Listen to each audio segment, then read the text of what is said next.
चलिए और लोगों से बात करते हैं सावित्रीबाई फुले को लेकर, उनके क्या विचार है। आपके क्या विचार है सर सावित्रीबाई फुले को? सर मेरा विचार ये है कि सावित्रीबाई फुले जो पहली महिला शिक्षिका रही हमारे देश में, समाज को पढ़ाने के लिए, समाज को आगे बढ़ाने के लिए और दलित समाज को मिलने बढ़ाने के लिए, ये मेरा विचार है कि जो एक समाज को लेके इन्होंने जो कार्य किया, जो एक विचार नहीं कर रहे हैं कि आज इन पे इतनी रिसर्च नहीं हो पाई है, और जो रिसर्च हो रही है वो एक ब्राह्मणवादी समाज के द्वारा की गई है। जो हमारे असली जो हमारे जो दलित लोग हैं, वो ये रिसर्च उनके द्वारा की जानी चाहिए, क्योंकि वो असली तथ्य, असली जो उनके जो आंकड़े हैं जो उन्होंने दिए उस टाइम, वो निकल के सामने आएंगे सावित्रीबाई फुले जी के द्वारा। जो उस टाइम उन्होंने जो शिक्षा कार्य किया, उसका माध्यम क्या था, उन्होंने क्या क्या संसाधन इकट्ठे किए, वो अभी तक निकल के हमारे सामने नहीं आए हैं जो रिसर्च हुई है। जो भी आपके मतलब कि जो भी तथ्य आप जानते हो सावित्रीबाई फुले के बारे में, वो क्या क्या तथ्य है? तथ्य ये है कि वो सबसे अगर देखें तो तथ्य तो पूरी दुनिया के सामने हैं, ये लेकिन किताबें तो उनके ऊपर लिखी हुई है, बकायदा सोशल मीडिया में भी दिखता रहता है। उनके ऊपर किताबें हैं।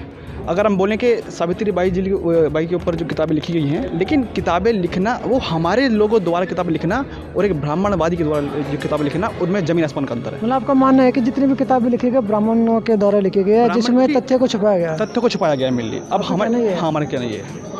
तो फिर अपने बहुजन समाज के लोग आगे क्यों नहीं आते किताब लिखने? बहुजन समाज के एक तो उनके पास कहीं ना कहीं जो इनको एक शिक्षा की जो कमी है और संसाधन की जो कमी है, वो उसके कारण आगे नहीं आ शिक्षा के लिए तो संविधान ने तो रास्ते खोल रखे ना, रास्ते खोल। लेकिन संविधान ने रास्ते खोल रखे हैं, लेकिन संसाधनों की हमारे पास कमी है ना, संसाधनों की कमी है हमारे पास। अब सरकार की नीति जो अभी नई एजुकेशन पॉलिसी है, ये 2020 संसाधनों में तो सरकारी स्कूलों के अंदर सारी मतलब कि किताबें भी मिलती है, बकायदा पैसे मिलते हैं, खाना मिलता है, पढ़ने का रास्ता भी मिलता है, तो पढ़ना तो पड़ेगा ना लोग। अभी मैं पढ़ने का रास्ता बताऊं तो आपको 2020 की जो शिक्षा नीति आई है, अगर आपने देखी हो तो वो क्या है, वो पूरी पूंजीपतियों के द्वारा जो संचालित की जा रही नीति है, उनके द्वारा उस पर आधारित है। जो पूंजीपति लोग हैं, आगे सिर्फ 2020-21 के बाद वही लोग पढ़ पाएंगे, और जो दलित समाज है, दलित तबका है, वो कहीं ना कहीं इस शिक्षा से अछूता रह जाएगा। और दलित समाज को कैसे आना पड़ेगा? दलित समाज को कैसे आने पड़ेगा, क्योंकि उसको सबसे पहले जो हमारा संविधान है वो खतरे में है। उसको बचाने के लिए जो बहुजन आंदोलन है, उसको आगे करना पड़ेगा। और जो बाबा साहब का जो मिशन है, संगठित रहो, शिक्षित बनो, ये हमको एक हमारा जो एक मेन फोकस लेकर आगे चलना पड़ेगा। नहीं, संगठित भी हो चुका है समाज, शिक्षित भी हो चुका है। शिक्षित कहाँ हो चुका है? लेकिन संघर्ष के बारे में तो फिर शिक्षित नहीं हो चुका हमारा। ये तो हमारा सिर्फ एक 4% तबका, 5% तबका शिक्षित है, तभी इतना हल्ला कट रहा है पूरे देश के अंदर।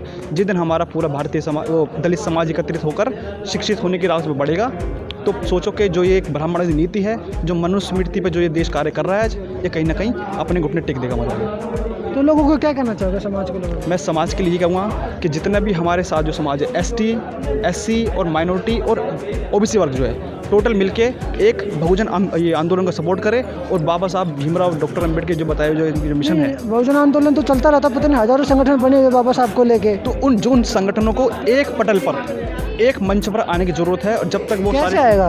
वो सारे ये हम काम कर रहे हैं। हमारा काम ये मिशन जय भीम जो है हमारा, ये इसी काम पे लगा हुआ है कि UP, हरियाणा। नहीं, ऐसा ना, मिशन जय भीम जैसे पता नहीं हजारों संगठन है, जो कि बहुत सारे संगठन में नाम तो नहीं जानता, क्योंकि मैं देखता रहता हूँ, तो वो भी तो इसी तरह से काम कर रहे हैं ना सारे। नहीं, सब काम कर रहे हैं, सब लोग समाज के लिए काम कर रहे हैं, लेकिन कहीं ना कहीं सबका जुड़ना, आपस में मिलना जरूरत है। अब मैं मान लीजिए मैं सालादर विधानसभा क्षेत्र से हूँ, लेकिन मुझे पता होना चाहिए कि छतरपुर विधानसभा क्षेत्र के अंदर मेरा कौन ऐसा भाई है जो दलित समाज से जो काम कर रहा है, जिससे मेरी उससे जान पहचान बन सके, हमारे जो संगठन है वो एक पटल पर काम कर सके।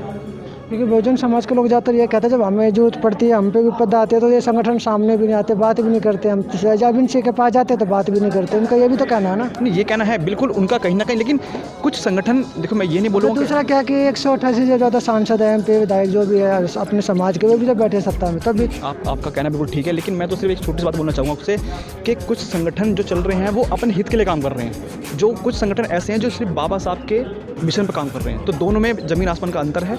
और जितने भी जो लोग बहुजन समाज के लिए काम कर रहे हैं, उनकी प्रवृत्ति अलग है, जो लोग अपने हित के लिए काम कर रहे हैं उनकी प्रवृत्ति अलग है।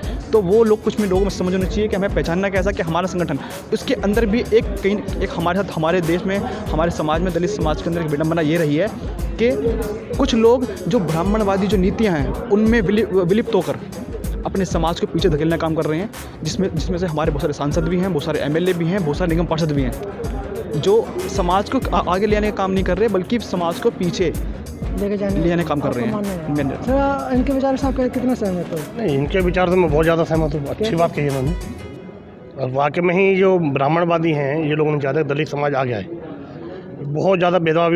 अभी मैं ये सादरा विधानसभा से हूँ, SC/ST विंग का विधानसभा अध्यक्ष हूँ और मिशन जय विंग का विधानसभा अध्यक्ष हूँ मैंने भी 3-4 मीटिंगें करी वहाँ पर। ये चीज़ को मैंने गौर करा कि हमारे दलित समाज में मतलब बहुत उनकी देख रेख बिल्कुल भी नहीं हो रही। मैं कई अभी मीटिंगें करी कई मैंने, उसमें बहुत ज़्यादा लोअर हो पड़े हैं वो। जब तक हम लोग एक नहीं होंगे उस बीच में कुछ नहीं हो सकता। और ये मंत्री का जो मिशन है, पहले बाबा साहब का था, फिर काशीराम जी का आया, अब ये इन्होंने उठाया मंत्री ने तो उसको 10 करोड़ का। तो इसमें जब ये सारे 10 करोड़ की जगह 20 करोड़ इकट्ठे होंगे, दलित समाज जब एक होगा तो ये जितने भी सत्ता में लोग बैठे हैं। सर ऐसा होता है ना, जब कहते हैं एक नौकरी निकलती है तो 10 करोड़ फॉर्म भर जाते हैं शेड्यूल कास्ट वालों के, 10 लाख तक आ जाते हैं, लेकिन कहना संविधान बचाने के लिए निकलना तो 100 लोग नहीं आते। तो संविधान तो देखो बचाना ही पड़ेगा। मेन मकसद पहले हमारा संविधान बचाना ही है, जिसको ये ख़त्म करना चाह रहे हैं। दूसरी चीज़ नौकरी का मैटर ये है कि नौकरी के लिए तो वो बोलते ही हैं कि जी आपकी SC कोटी की नौकरी निकली है, लेकिन हमने कई जगह देखा कि SC कोटी की नौकरी भी अदर कास्टों को देते हैं।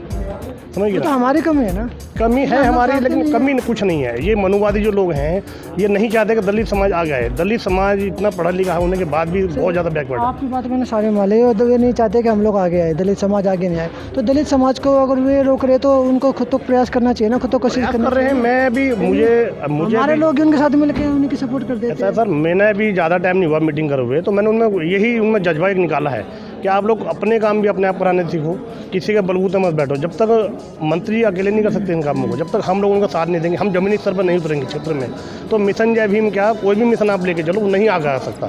हम लोग यहाँ ला के भीड़ ला के इकट्ठा करें, वो इसका बेनिफिट नहीं है। मेन चीज़ है अपने अपने क्षेत्रों में हम काम करें। 5000 जो हमें बहुत अपनाने अपने अपने विधानसभा में एक मगर 5000 आदमी का टारगेट कर लें हम उन्हें जोड़ने के लिए, तो शायद उससे बढ़िया कुछ नहीं है। अगर दिल्ली में 70 विधानसभा है, 70 विधानसभा 5 का मतलब है 3.5 लाख आदमी बैठ गया। अगर हम दिल्ली से ही शुरुआत कर देंगे मिशन जय भीम जोड़ने की, तो शायद आगे तो ऑल इंडिया तो अपने आप ही जुड़ जाएगा। लेकिन हम पहले अपने विधानसभा को जोड़ना पड़ेगा, उसमें मीटिंगें करनी पड़ेगी, उन्हें समझाना पड़ेगा। क्योंकि दलित समाज इसलिए भी आगे नहीं आ रहा, डरता है कि यार ये हमारे अगर हमने फ़ोटो करवा लिया वो करवा ली तो हमारे पीछे ना पड़ जाए, ये ना कर ले वो। मेरे साथ भी कुछ ऐसा हो ही रहा है, लेकिन मैं नहीं घबरा रहा। आज मेरे साथ जन समूह है पूरा खड़ा हुआ है, उनके लिए मैं आगे चल रहा हूँ। मैं सबको बोला हुआ कोई आपको दिक्कत है आप मुझे रात के 12 बजे फ़ोन करो, मैं आपके लिए हर समय तैयार हूँ। आज सावित्रीबाई फुले का जन्मदिन है और उसके उपलक्ष्य में राजेंद्र पाल गौतम ने अपने यहाँ पे एक मीटिंग की थी, प्रोग्राम किया था। और प्रोग्राम में दिल्ली भर के लोग यहाँ पे मौजूद थे, जो आम आदमी पार्टी के पदाधिकारी भी मौजूद थे, सारे लोग यहाँ पे मौजूद थे, आए थे इधर। और जो है सावित्रीबाई फुले के विचारों को, सावित्रीबाई फुले के इतिहास को यहाँ पे डिस्कस किया गया। लोगों ने अपने अपने विचार भी रखे और बाबा साहब की बातों को लोगों ने बताया। सावित्रीबाई फुले ने कितना संघर्ष किया था, क्या क्या संघर्ष किया, तो सारी बातें यहाँ पे डिस्कस की गई थी। लेकिन बात यह आती है कि इतने सारे हमारे महापुरुष रहे, लेकिन लोग उसको फॉलो कब करेंगे? क्योंकि अगर बाबा साहब को, सावित्रीबाई फुले को, पेरियार जी को, जितने भी हमारे बहुजन समाज के महापुरुष रहे, अगर हम उन लोगों को फॉलो नहीं करेंगे तो हम पिछड़ते चले जाएंगे और पिछड़ते चले जाएंगे। और जो भी स्वर्ण समाज है, जिसको मनुवादी जो व्यवस्था दोबारा से हमारे ऊपर थोप दी जाएगी, तो हमारे तमाम बहुजन समाज के लोगों को, तमाम जो दलित वर्ग है, तमाम गरीब वर्ग है, तमाम जो मेहनत डेली मेहनत करके जो पैसा कमाते हैं, तमाम लोगों को सोचना भी होगा और थोड़ा थोड़ा समय जो है बाबा साहब की किताबों को पढ़ना होगा, सावित्रीबाई फुले के इतिहास को भी पढ़ना होगा और जितने भी महापुरुष हैं सबके इतिहास को पढ़ना होगा और अपना इतिहास भी जानना होगा। क्योंकि आज 3 तारीख है और 1 तारीख को भी शौर्य दिवस के तौर पर मनाया गया था, जहाँ पे 500 महार सैनिकों ने 28,000 पेशवा जो ब्राह्मण जाति से जो संबंध रखने वाले पेशवा थे उनको खदेड़ के मारते, भगा के मारता। तो 203 साल हो चुके हैं आज उस घटना को और उसको भी लोग नमन करते हैं, उसको भी आज के तौर पर याद किया जाता। तो मैं विजय कुमार पुनिया, तिरंगा फिल्म चैनल से तो मुझे दीजिए इजाज़त। और हाँ, जितना हो सके इस वीडियो को शेयर कीजिए और लाइक कीजिए और धन्यवाद।